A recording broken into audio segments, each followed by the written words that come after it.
우리 아들은 사실 연애 한 번 제대로 못 해봤어요.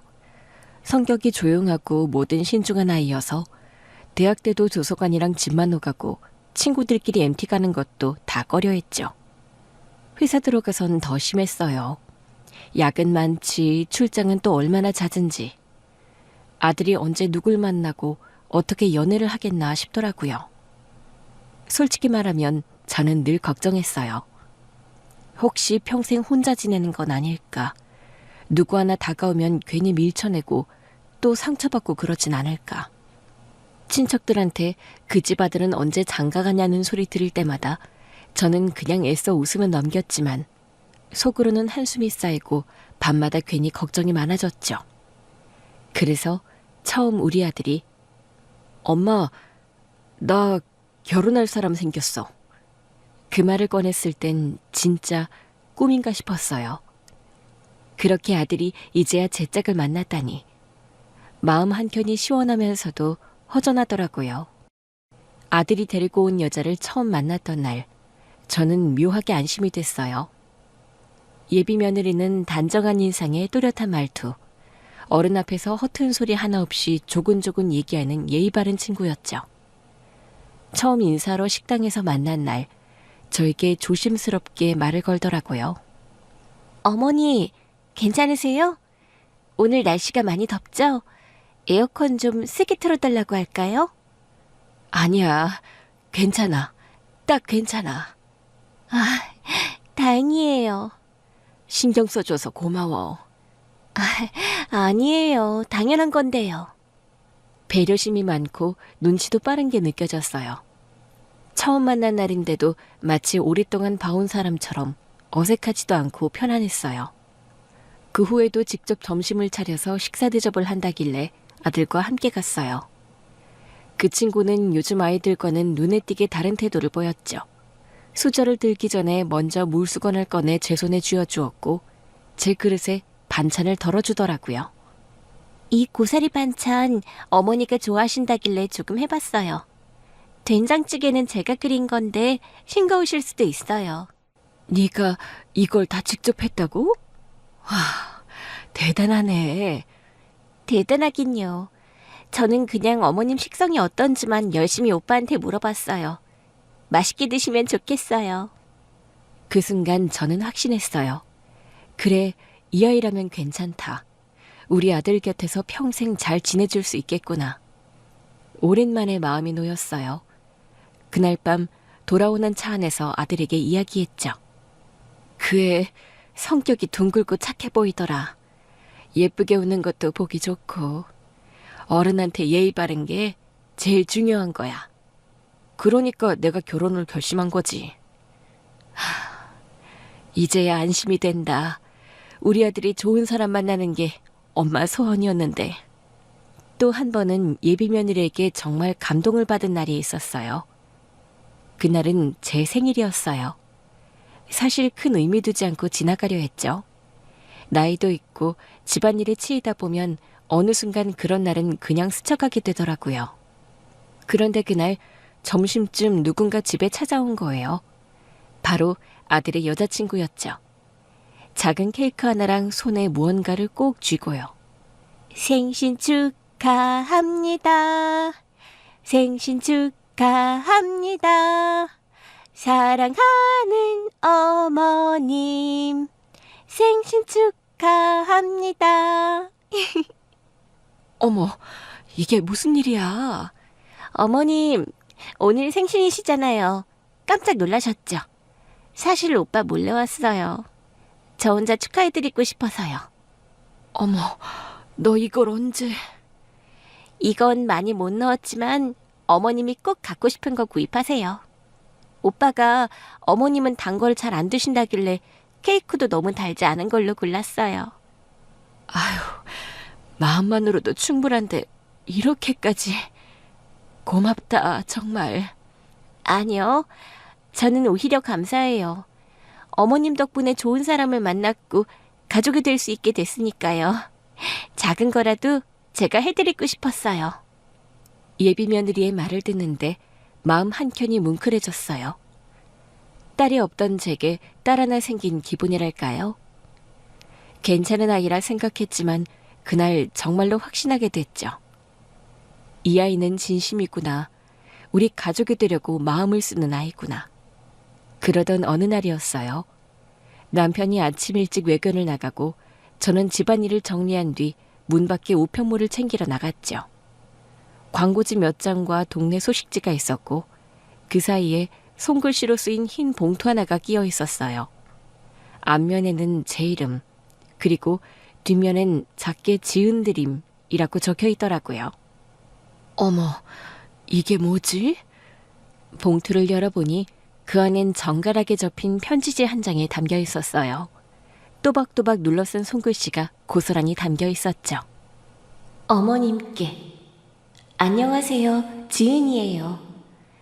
지난번 생신날 저 혼자 가서 축하드렸던 날, 사실 그날 집으로 돌아갔는데 괜히 눈물이 나더라고요. 어머님과 함께한 짧은 시간이 왜 그렇게 따뜻하게 느껴졌는지 모르겠어요.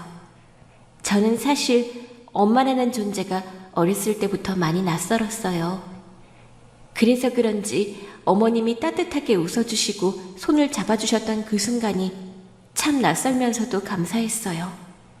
어머님 덕분에 제가 처음 가족이라는 걸 느낄 수 있었던 것 같아요.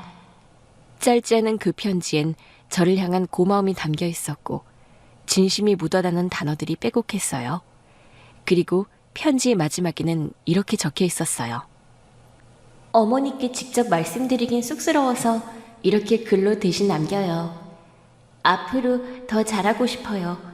어머니와도 우리 가족과도. 그리고 진심으로 사랑받는 며느리가 되고 싶어요. 예비 며느리의 편지를 다 읽고 나니 제 눈가가 시큰해졌어요. 그 아이가 보여준 그 손글씨 하나에 저는 정말 진심으로 감동했었죠. 그날 밤 전 그 편지를 고이 접어 서랍에 넣어두었다가 나중엔 베개 밑에 끼워두기까지 했어요. 괜히 누군가 몰래 훔쳐볼까 싶어서요. 그리고 저는 가끔씩 그 편지를 반복해서 읽으며 예비 며느리에 대한 마음이 점점 더 커져갔답니다.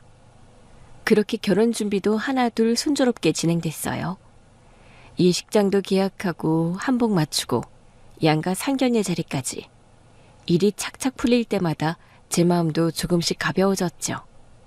무엇보다 예비 며느리는 정말이지 단 한 번도 흐트러진 모습을 보인 적이 없었어요. 사소한 것도 메모해오고 어른들 말씀엔 고개를 끄덕이며 경청하고 상견례 날 양가 부모님이 모인 자리에서도 그 아이는 남달랐죠. 아버님, 어머님, 이 자리를 허락해 주셔서 감사합니다.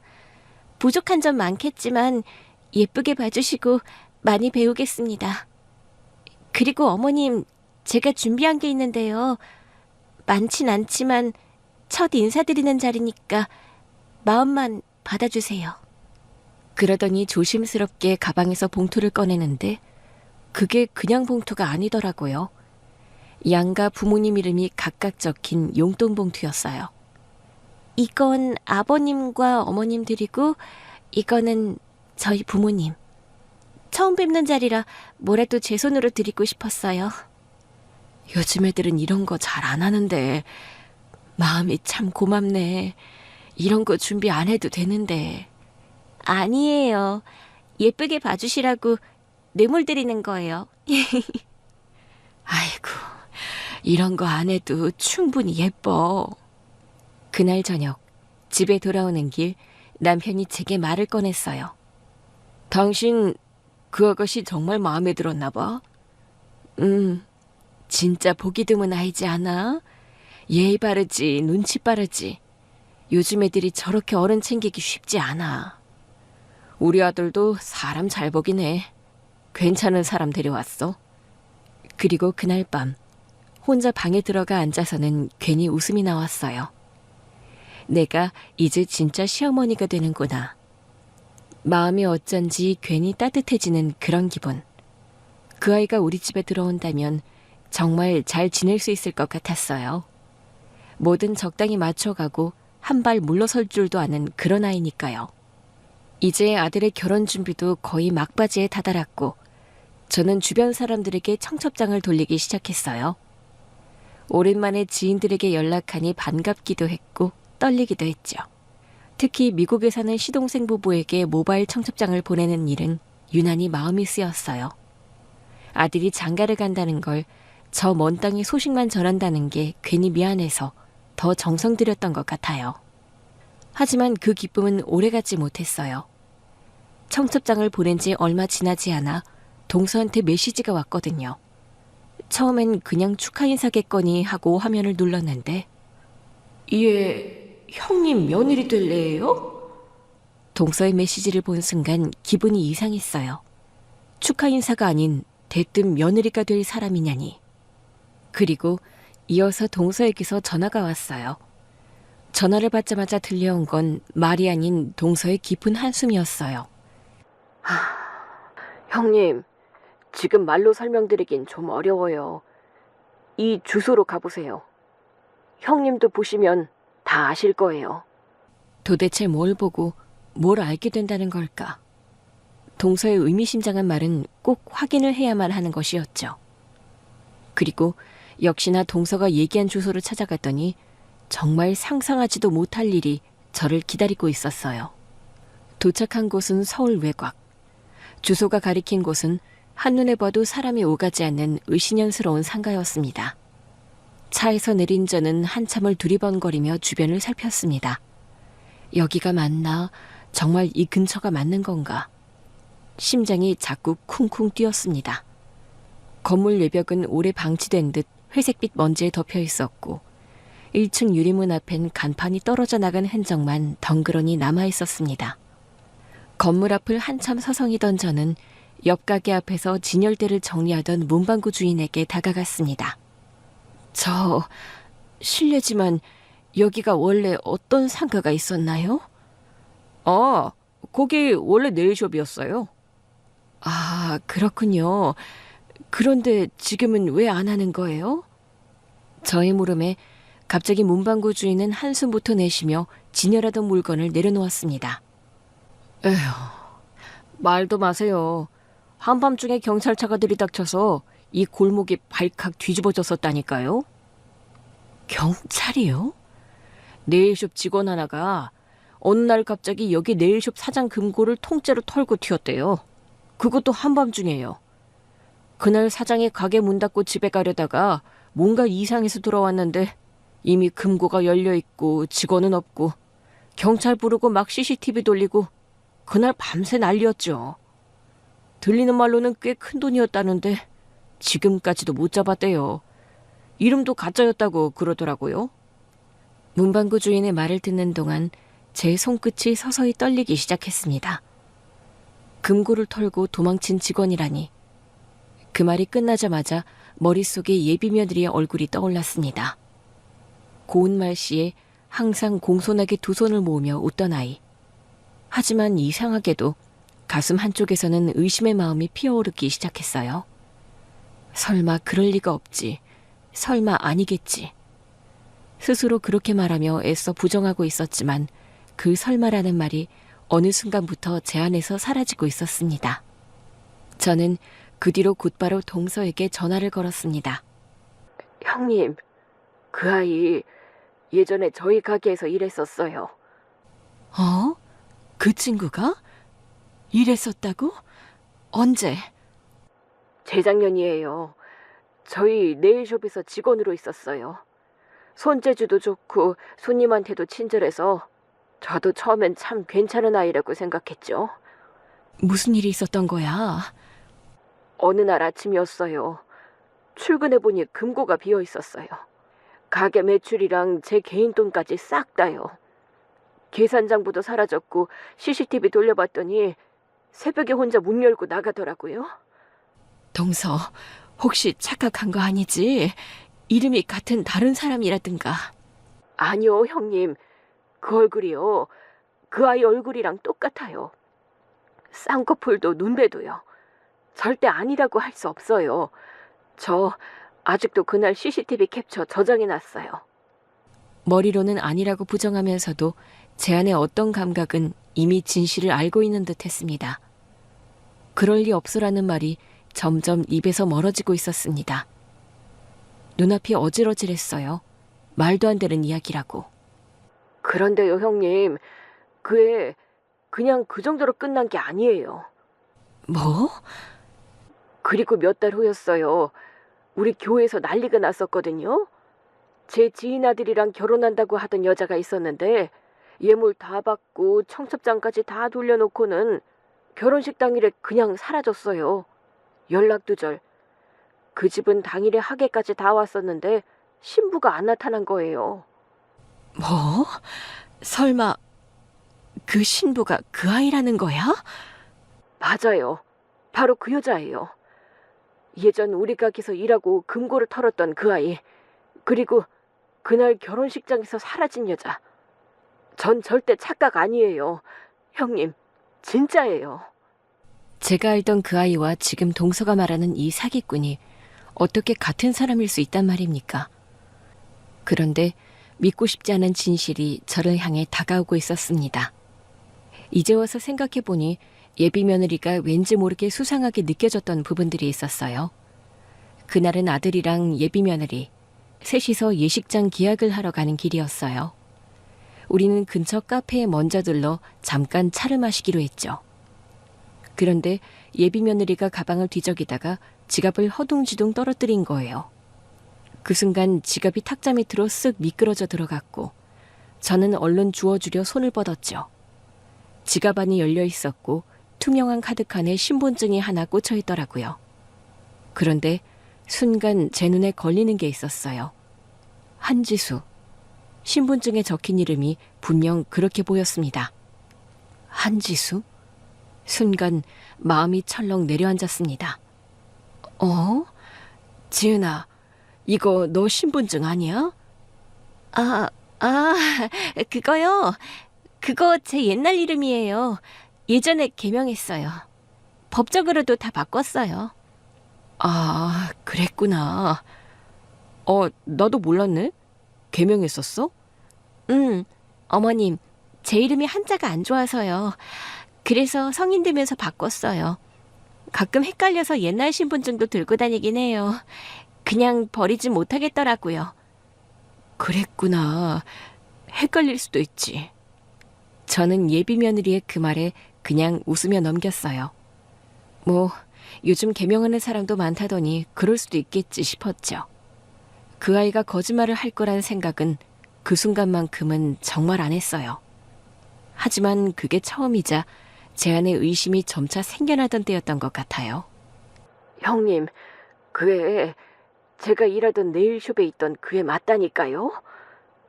그의 이름이 지은이 맞아? 아니요.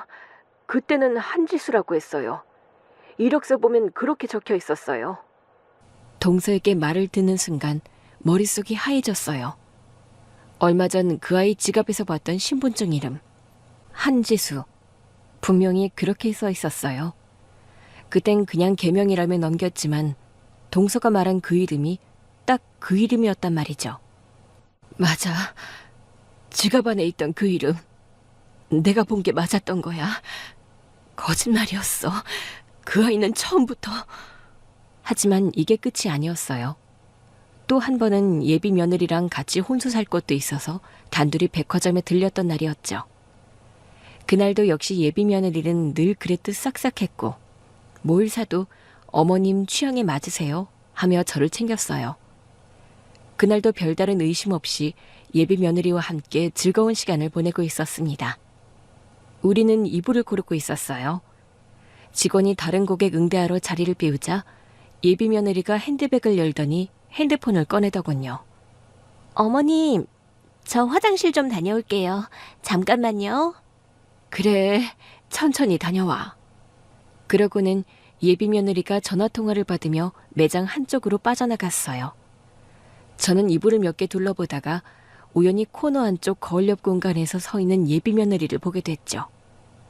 그런데 그 순간 그의 얼굴, 목소리, 표정 전부 낯설었어요. 아니, 진짜 왜 자꾸 전화해?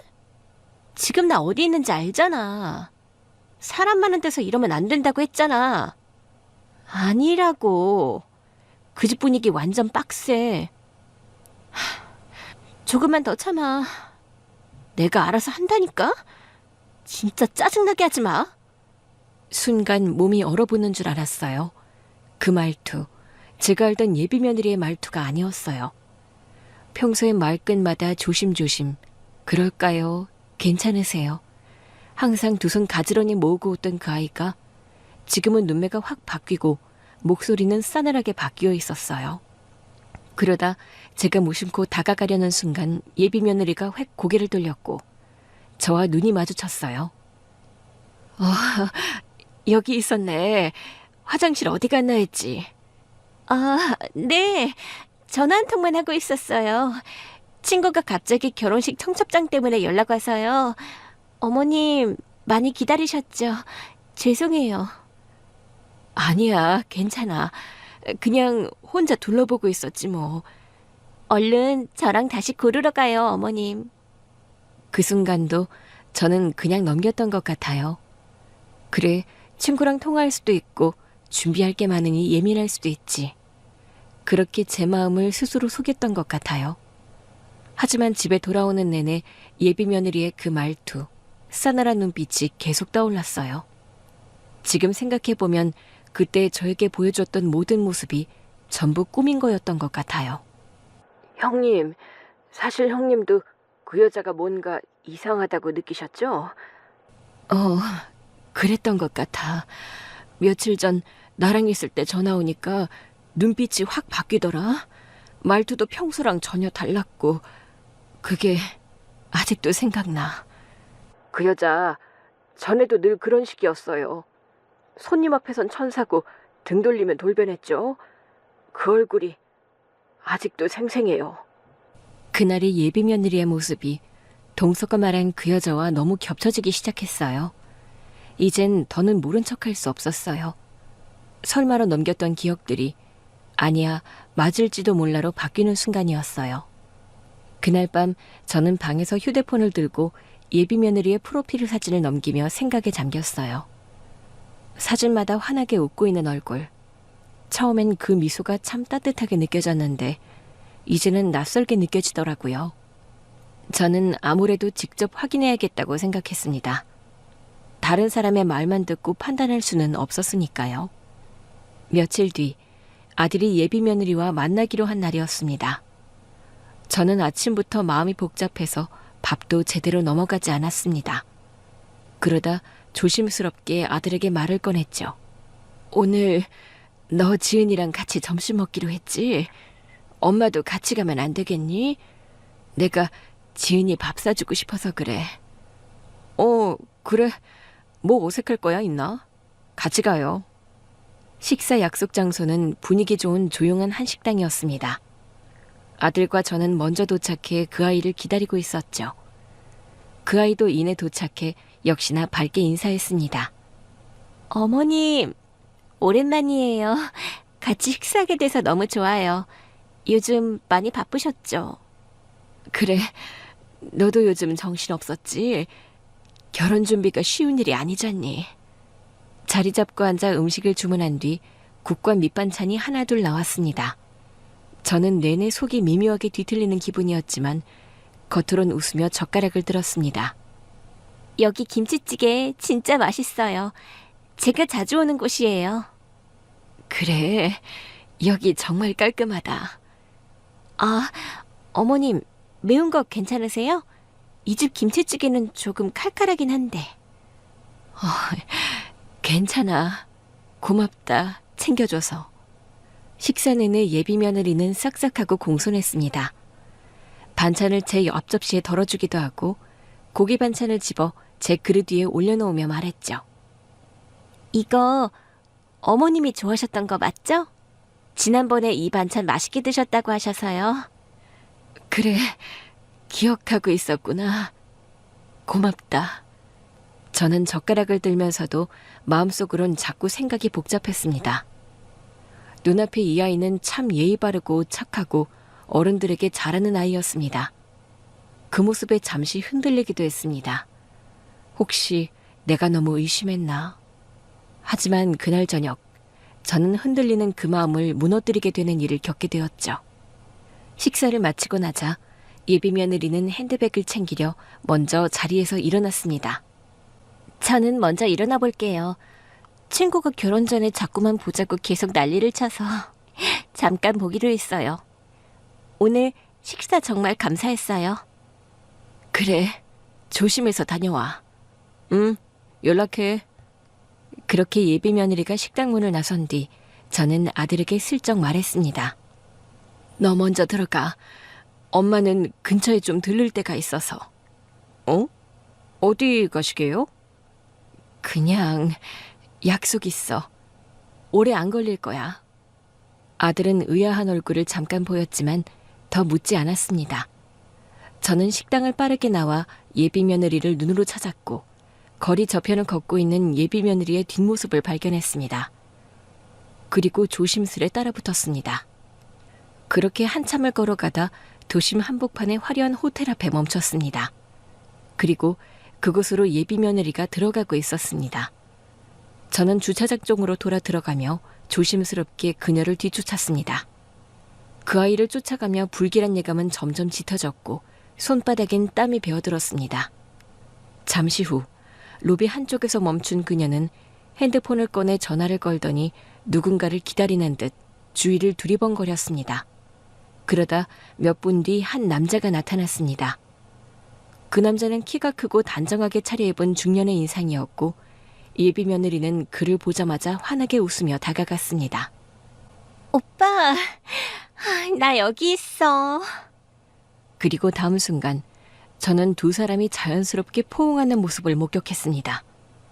오늘도 겨우 빠져나왔어. 진짜 숨 막힐 뻔했어. 수고했어. 조금만 더 참자. 이제 얼마 안 남았어. 이 결혼만 끝나면 다 정리하자.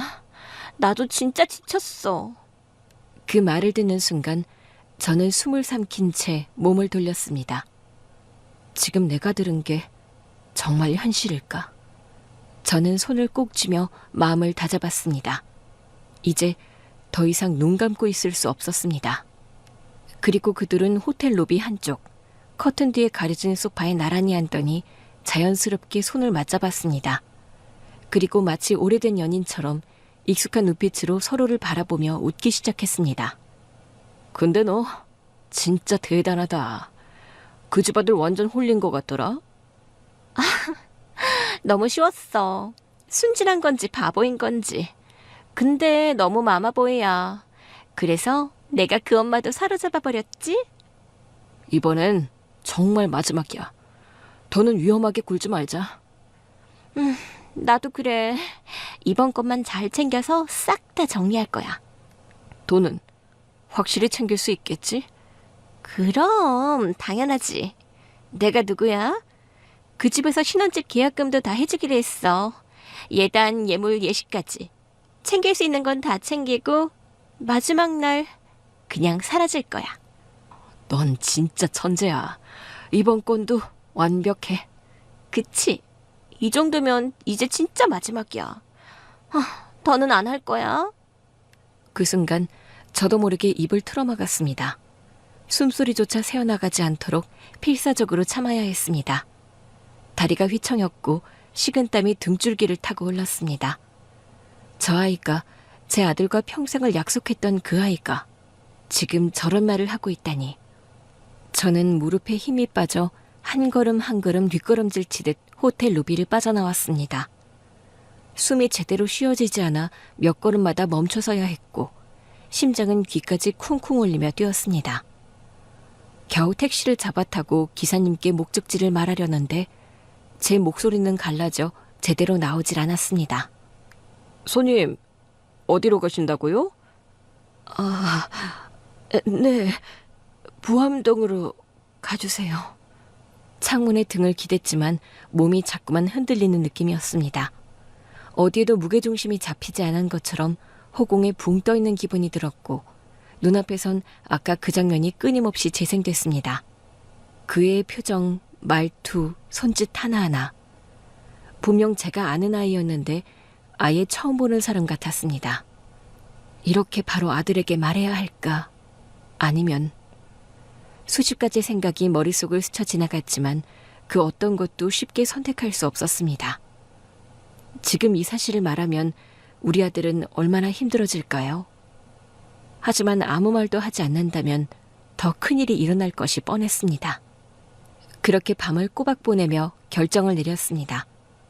결국 저는 아들에게 모든 사실을 털어놓았습니다. 말하는 내내 심장이 쪼그라들 것 같았고 아들의 눈을 마주보는 것조차 버거웠습니다. 처음엔 믿지 못하겠다는 표정이었습니다.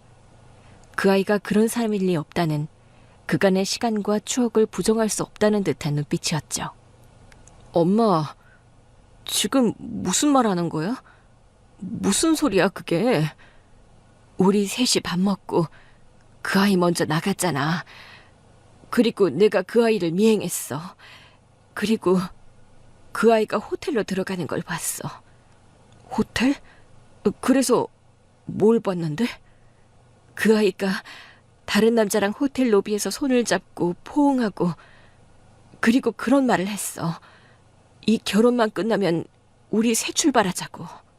아들은 순간 말을 잇지 못했습니다. 멍하니 저를 바라보기만 했죠. 저는 호텔 로비 구석에서 두 사람을 찍은 사진을 아들에게 보여주었습니다. 엄마, 이게 진짜야? 지훈이가 진짜 그런 사람이었다고? 저는 그저 고개를 끄덕였습니다. 무슨 말을 더 할 수 있었을까요? 아들의 눈빛이, 표정이, 모든 것이 무너지고 있었으니까요. 말도 안 돼. 그렇게 다정했는데 나한테는, 엄마한테도 그렇게 잘했잖아. 어떻게 그런 얼굴로. 그래서 더 무서웠어. 나도 정말 믿고 싶지 않았어. 너랑 같이 밥 먹던 날도 그 아이가 웃는 걸 보고 나도 내가 오해했나 싶었어. 하지만 내 눈으로 직접 확인했어. 아들은 이마를 감싸주고는 한참을 말없이 앉아 있었습니다. 그 시간이 얼마나 흘렀는지 모르겠습니다. 저는 그저 옆에서 우리 아들이 조금이라도 덜 상처받았으면 하는 마음뿐이었죠. 제 가슴도 찢어졌지만 아들의 상처를 막기 위해선 제가 무너질 틈도 없었습니다. 그날 밤 아들은 방문을 닫은 채 나오지 않았습니다. 밥도 먹지 않았고 불도 켜지지 않은 어두운 방 안에서 긴 시간 말이 없었습니다. 저는 그 문 앞을 서성이다가도 차마 문을 두드릴 수 없었습니다. 말 한마디, 위로 한 줄 건네는 것조차 사치처럼 느껴졌거든요. 아들이 얼마나 상처받았을지, 제 말이 무슨 위로가 될 수 있을지 도무지 자신이 없었습니다. 다음 날 아침, 아들은 눈이 퉁퉁 부은 얼굴로 거실에 나왔습니다. 말없이 앉아 휴대폰을 꺼내더니 손가락을 몇 번 움직여 무언가를 보낸 듯 했어요. 엄마, 나 그 사람한테 결혼 못하겠다고 했어요. 그냥 끝내겠다고. 그 말 한마디에 저는 아무 말도 할 수 없었습니다. 며칠 전까지만 해도 그 아이를 며느리라 불렀던 제가 이제는 그 이름조차 꺼내기 어려웠습니다. 그리고 몇 분 뒤 아들 휴대폰이 요란하게 울리기 시작했습니다. 그 아이였습니다. 계속해서 걸려오는 전화. 아들은 한참을 가만히 지켜보다가 결국 전화를 받았습니다. 오빠, 지금 무슨 말을 하는 거야? 왜 갑자기 결혼을 안 하겠다는 거야? 다 알고 있어. 그날 호텔에서 있었던 일 다 안다고. 뭐? 호텔? 그건 아니야. 오빠, 오해야. 그냥 그 오빠는 친구야. 정말이야. 그날은 우연히 마주쳐서. 그만해. 그날 한 말까지 다 들었어. 이 결혼만 끝내면 새 출발하자는 말. 아니, 그건 그냥 상황이 좀 복잡해서 나도 어쩔 수 없는 사정이 있었고. 하지만 아들은 더 이상 듣지 않았습니다. 말없이 전화를 끊고 그렇게 방으로 다시 들어갔습니다. 그리고 며칠 동안 아들은 방에서 거의 나오지 않았습니다. 문이 살짝 열릴 때마다 보이는 건 늘 같은 모습이었어요. 핸드폰만 붙들고 멍하니 화면을 내려다보다가 또다시 고개를 숙이는 아들의 모습. 그 눈빛과 어깨가 얼마나 무거워 보였는지 모릅니다.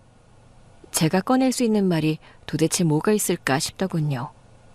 힘내라는 말은 너무 가볍고 잘 헤쳐나갈 거다는 말은 너무 먼 이야기처럼 느껴졌습니다.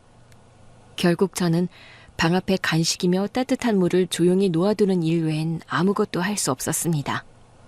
그러던 어느 날 제가 거실에서 설거지를 하고 있는데 방에서 인기척이 들렸습니다. 고개를 돌리자 아들이 부스스한 머리로 나와 저를 향해 말했어요. 엄마, 저 바보 맞죠? 왜 그런 말을 하니? 너처럼 진심 다해서 누굴 믿고 좋아하는 사람 오히려 잘한 거야. 근데 그런 사람을 못 알아보고 그 말도 안 되는 거짓말을 다 믿었잖아요. 그 아이가 정말 연기를 잘했던 거야. 누구라도 속았을 거야. 네가 멍청해서 그런 게 아니라 네가 진심이었기 때문에 당한 거야. 엄마, 근데 이상하죠? 아직도 핸드폰에 그의 사진이 그대로 있어요. 삭제를 못하겠어요. 누를 용기가 안 나요. 괜찮아. 천천히 해도 돼. 마음이라는 건 그렇게 쉽게 지워지는 게 아니니까. 하지만 분명한 건 지금 네가 이겨내고 있다는 거야. 그리고 그때 갑자기 아들의 핸드폰이 울리기 시작했어요. 여보세요? 네, 저 맞는데요. 예? 계약금 환불이요? 무슨 말씀이시죠? 제가 그런 요청 드린 적이 없는데요. 한참을 듣던 아들이 예, 알겠습니다 하고 끊자마자 제 쪽을 돌아봤습니다. 엄마, 무슨 일이야? 결혼식장에서 전화 왔어. 지훈이가 계약금 환불 요청했다네? 뭐라고? 네가 한 게 아니고? 아니야, 내가 그럴 정신이 어딨어. 아직 아무것도 정리 안 했어. 순간 심장이 철렁 내려앉는 기분이었어요. 결혼은 이미 파기된 상태였고 당연히 업체 입장에서는 예비 신부가 환불을 요청했을 때 그쪽에서 정리된 사안인가 보다 하고 넘겼겠죠. 하지만 그 계약금은 저와 아들의 돈이었습니다. 그 돈 우리가 냈잖아. 너랑 나랑 같이 맞춰서. 그니까 그걸 자기 마음대로 환불받아가려고 했던 거잖아. 이게 정말 선을 넘었네. 도저히 참을 수 없었습니다. 저는 바로 핸드폰을 들어 그녀에게 전화를 걸었습니다. 몇 번의 신호음 끝에 그녀가 전화를 받았고 목소리는 변함없이 덤덤했습니다. 여보세요? 지은아, 너 결혼식 기약금 환불 요청했니? 네? 아, 네. 어차피 결혼 안 하게 됐잖아요. 환불받는 게 당연한 거 아닌가요? 그 말을 듣는 순간 머릿속이 새하얘졌습니다. 단 한마디 사과도 없었습니다. 잘못했다는 기색도 민망함도 어떤 감정도 없었어요. 그저 당연하다는 말투 하나뿐이었습니다. 그 돈 누가 낸 건데? 우리 아들이 낸 거야. 그걸 네가 돌려받겠다고? 그럼 제가 그 돈 쓰면 안 되는 이유라도 있나요? 뭐라고? 지금 그게 할 말이야? 너 정말 끝까지 이럴 거니? 끝까지요? 어머님, 솔직히 말씀드릴까요? 결혼이 깨졌으면 각자 정리할 거 정리하는 거죠. 정리? 네가 한 일 그게 단순한 정리로 끝날 일 같니? 너 사람 인생을 갖고 장난쳤어. 이건 그냥 파혼이 아니라 명백한 사기야. 그리고 그 돈 너한테 절대 안 넘어가게 할 거야. 지금까지 잘도 이런 수법으로 사기를 쳤겠지. 결혼을 이용해서 돈을 받아가고 다 끝났다고 생각했겠지. 그런데 이제는 그렇게 안 될 거야. 잘해보세요. 툭. 그녀는 전화를 끊었습니다. 그 순간 제 안에서 마지막 인내심이 무너져 내렸습니다. 억울하고 분했고 무엇보다 제 아들이 저런 여자에게 속아 넘어갔다는 사실이 가슴을 찢어지듯이 아팠습니다. 저는 곧장 경찰서를 향했습니다. 이 일은 끝까지 파헤칠 생각이었습니다. 더는 우리 가족 누구도 저런 사람에게 휘둘리게 두고 싶지 않았거든요.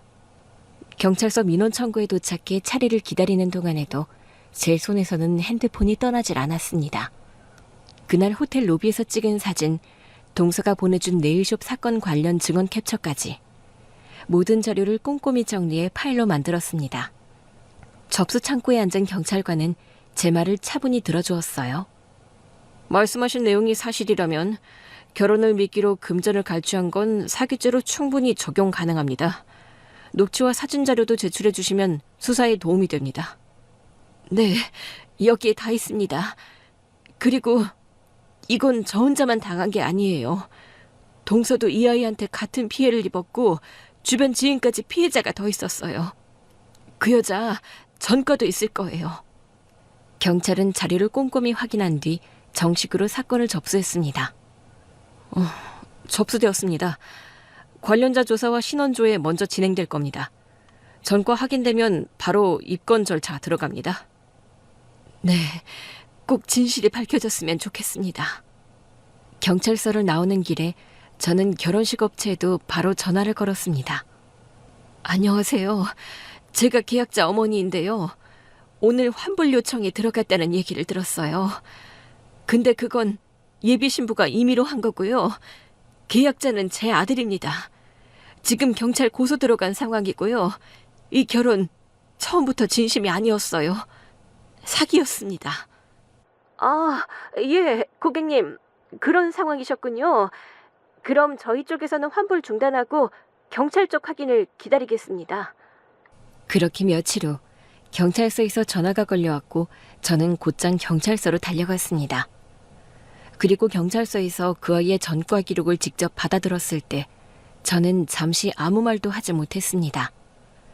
그 자리에서 모든 사실을 들여다보며 느낀 감정은 허탈함보다는 오히려 큰 충격을 받았습니다. 기록 보셨죠? 이름도 여러 번 바꿨고 지금까지 피해자 3명이 확인됐습니다. 수법이 거의 동일합니다. 모두 결혼을 전제로 접근해서 예물이나 결혼 비용을 챙기고 사라졌습니다. 그럼 우리 아들이 4번째 피해자인 건가요? 정확히 말하면 현재까지는 4번째로 확인된 피해자고요. 계속해서 추가 진술이 들어오고 있습니다. 그래서 저희도 빠르게 영장을 청구했습니다. 그리고 예전 피해자들 연락처를 확인했고요. 그중 한 분이 추가 증언을 원하셔서 참고하셔야 할 부분이 있을 것 같습니다. 어떤 내용인데요? 피해자 중 한 분이 예비 며느리한테 받은 손편지를 아직 가지고 계시더라고요. 그 편지가 어머님께서 보여주신 편지 내용과 글자나 안 틀리고 똑같습니다. 네? 한 문장만 말씀드릴게요. 앞으로 더 잘하고 싶어요. 어머니와도 우리 가족과도. 그리고 진심으로 사랑받는 며느리가 되고 싶어요. 그 문장이 2 피해자의 편지에 똑같이 쓰여 있었습니다. 그 말을 듣는 순간 저는 온몸에 힘이 풀렸습니다. 그 편지, 그 손편지 하나에 얼마나 감동받았는지. 그게 그렇게 고스란히 복붙된 사기용 대본이었다니요. 그 아이가 그렇게 편지에 적었다고요? 네. 저희가 확보한 다른 자료에도 비슷한 표현이 반복돼 있습니다. 이게 단순한 감정 표현이 아니라 피해자들에게 신뢰를 심기 위한 고의적 수법이었던 것으로 판단됩니다. 저는 배신감에 온몸이 떨렸습니다. 며칠 뒤 경찰서에서 다시 전화가 걸려왔습니다. 그 아이가 구속되어 사기 혐의로 수사 중이라는 내용이었죠. 그 말을 듣는 순간 그저 너무도 낯설고 서글펐습니다. 아들이 사랑했던 사람, 내가 믿고 품었던 사람이 그런 인생을 살아왔다는 것 자체가 마음 깊이 상처로 남았습니다. 고생 많으셨습니다. 이런 일이 정말 처음이라 앞으로 저희는 이제 어떻게 해야 하나요? 아드님은 심리적으로 큰 충격을 받으셨을 겁니다. 정황상 법적 책임은 없지만 정신적으로는 케어가 필요할 수 있습니다. 어머님께서 곁에서 잘 지켜봐 주세요. 전화를 끊은 후 저는 창밖을 바라보며 깊게 숨을 내쉬었습니다. 이 모든 일이 끝났다는 생각보다 이제부터 우리 가족이 어떻게 다시 살아가야 할지를 고민해야 하는 순간이었습니다. 아들이 또다시 마음을 닫아버릴까봐, 누군가를 믿지 못하는 사람이 될까봐, 그게 가장 두려웠습니다. 그날 밤 저는 정말 오랜만에 깊이 잠이 들었습니다. 베개를 적실 정도로 눈물이 흘렀지만 그 눈물엔 억울함도 분노도 담기지 않았습니다. 아들을 지킬 수 있었다는 안도감, 더 깊은 나락으로 떨어지기 전에 멈출 수 있었다는 안심이 더 컸습니다. 다음 날 아침, 아들이 조심스럽게 방문을 열고 나왔습니다. 거실에 앉아있던 제 앞에 와서 마주보고 천천히 앉더라고요. 텅 비어있던 눈빛이 전과는 달라져 있었습니다. 그동안 꾹 눌러놓았던 감정들이 얼굴 위로 고스란히 올라와 있었습니다. 엄마, 나 그 사람한테 완전히 속았던 것 같아. 겉으로는 순진한 척, 고생한 척, 다 거짓말이었어. 나는 그 사람을 진심으로 믿고 있었어. 진심으로 좋아했는데 아무것도 몰랐어. 너무 바보 같아. 내가 왜 그걸 몰랐을까? 왜 눈치도 못 챘을까? 저는 말없이 아들의 손을 덥석 잡았습니다. 무슨 말을 해야 위로가 될까? 수없이 망설이다가 결국 저는 아들을 끌어안았습니다. 아들은 고개를 들지 못한 채 제 품에 얼굴을 묻었습니다. 어깨가 들썩였고 뜨거운 눈물이 제 팔을 타고 흘러내렸습니다. 저는 등을 천천히 두드리며 말없이 감쌌습니다. 무너진 마음 위에 작게라도 위로를 얹어주고 싶었거든요. 그 순간만큼은 어떤 말보다 따뜻한 손길이 더 필요하다는 걸 저는 알고 있었습니다. 한참을 그렇게 꼭 안고 있었던 것 같아요. 아들의 눈물은 멈출 줄 몰랐고 제 손은 끝없이 그의 등을 토닥였습니다. 마음이 조금씩 가라앉는 게 느껴질 즈음 저는 아들의 어깨를 살짝 놓고 눈을 마주쳤습니다. 그래도 너 완전히 무너지지 않았잖아. 끝까지 너 자신을 지켰잖아. 그러니까 이제 다시 시작하면 돼. 그 말에 아들은 고개를 끄덕였습니다. 그리고는 저에게 묻더라고요. 엄마, 나 다시 연애할 수 있을까? 물론이지. 너의 사랑이 잘못된 게 아니잖아. 다만 다음엔 네가 진짜 행복할 수 있는 사람인지부터 꼭 확인해. 엄마도 옆에서 같이 봐줄게.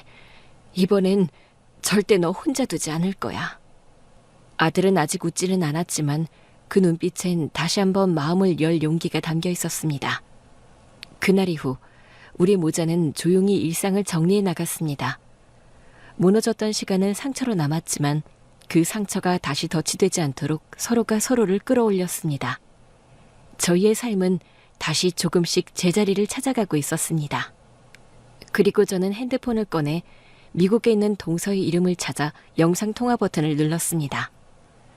전화가 연결되자 화면에 동서의 얼굴이 나타났습니다. 오랜만에 마주한 얼굴이었지만 낯설지 않았습니다. 오히려 그 모습이 너무 반가웠고 동서를 향한 고마운 마음에 저는 먼저 고개를 깊이 숙였습니다. 정말 고마워. 동서 아니었으면 우린 아무것도 몰랐을 거야. 그 아이 끝까지 속였을 거고 우리 아들 인생까지 망쳤을 거야. 동서는 황급히 손사래를 쳤습니다. 얼굴엔 오히려 제가 그런 말을 한 게 미안하다는 듯한 표정이었죠. 형님, 그런 말씀 마세요. 제가 겪었던 일이었으니까요. 솔직히 말하면 그때 너무 억울했거든요. 근데 이번엔 그냥 넘기면 안 되겠다 싶었어요. 남의 일이라면 모를까 조카 일이잖아요. 당연히 도와야죠. 그 말에 제 눈시울이 붉어졌습니다. 괜찮다고 다 지나갈 거라고 수없이 스스로를 달래왔지만 그런 위로보다 더 힘이 되는 건 바로 이런 말이었습니다. 누군가가 진심으로 내 편이 되어주는 순간 그게 이렇게 큰 위로가 될 줄은 몰랐습니다. 우리 조카 지금은 아프겠지만 나중에 이 일 지나고 나면 분명 더 단단해질 거예요. 그 애는 그런 아이라고 생각해요. 절대 무너지지 않을 거예요. 형님이 그렇게 키우셨잖아요. 진짜 고마워. 우리 아들 지켜줘서. 통화를 마치고 난 뒤 저는 소파에 털썩 주저앉았습니다. 아무 말도 없이 창밖을 한참 바라봤습니다. 오후의 햇살이 거실 바닥을 부드럽게 감싸고 있었고 그 따스함에 몸을 맡기자 마치 지옥문 앞까지 갔다가 간신히 돌아온 듯한 기분이 들었습니다.